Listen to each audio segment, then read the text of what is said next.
So this is Osight XR model that came out a few months ago. And this is the new one, the enclosed one, called the XE AMRS. Osight finally listened and gave us what we want. We want the one without the top USB charging port. Because on the XR version, you can't immediately get it to work, even if you have the charger. It just takes time, and I don't want to wait. Here's the recessed battery tray, where you can just swap the battery out, and it makes everything way easier without waiting. I think they should just go with this for all of their future releases, because people really like the durability without having the recharging port, taking away some of the roof rigidity.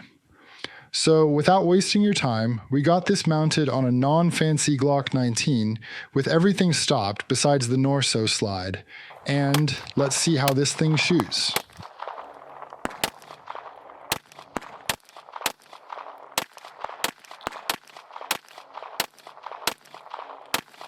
Ever since their first ever Osight SE that came without the battery charger, people have mostly positive things to say about it. As for my own personal experience, the physical battery version lasts way longer, and I don't have to keep track of the battery charger or anything like that.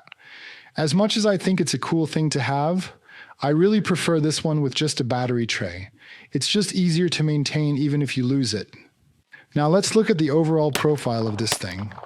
Let's start with the reticle. This has 2 and 6 MOA combined all in one. And then you can also switch between circle and circle with a dot setting.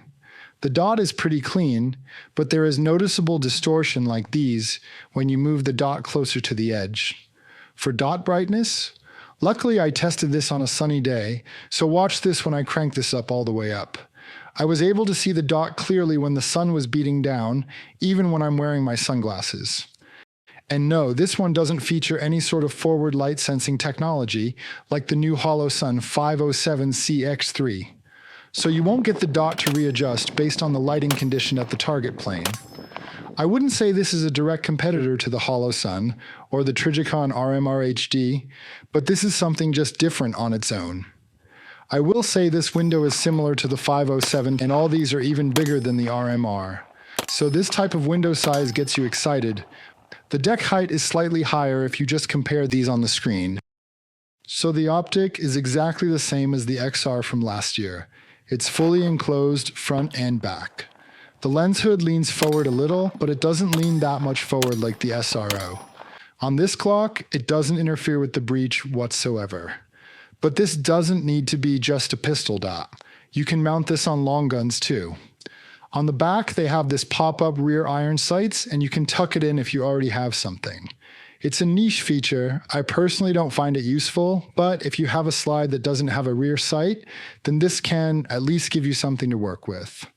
But for guns that may not have tall iron sights, then this will do the trick as long as it's not sitting too high like here on the Ruger 5.7. For guns like these that don't have iron sights, this is a great feature. The detent on this thing feels solid. You gotta really push it down and lock it in place. And this button here, you just push it to deploy the sights. I personally never cared about it because I don't have any guns that really require it. How you mount it is the same RMR stuff you have seen thousands of times. You can direct mount it to any slide cut for the RMR. It's impossible to tell the quality without touching it. Like you can kind of tell it's decent, but you gotta hold it to really tell. The screws that they gave you have been so much better. All of them have high tolerance, and they give you 4 sets. And the common one you will be using are the 6 to 32 size ones, including shorter ones for Glocks. They all thread into the slide and gripping everything pretty good. Just follow this spec and always use a torque wrench to lock it down. The turret and battery tray also feel really rigid. So one thing that I look for is if each click is audible and also has a positive feedback, which this does, and one thing I like more on this one is that everything is recessed, unlike the Holosun 507. The battery tray tends to stick out like this here. For me, it just cuts me if I'm not careful, but that's not really a big deal to nitpick about. Again, this is just an initial look at the Osight XE AMRS.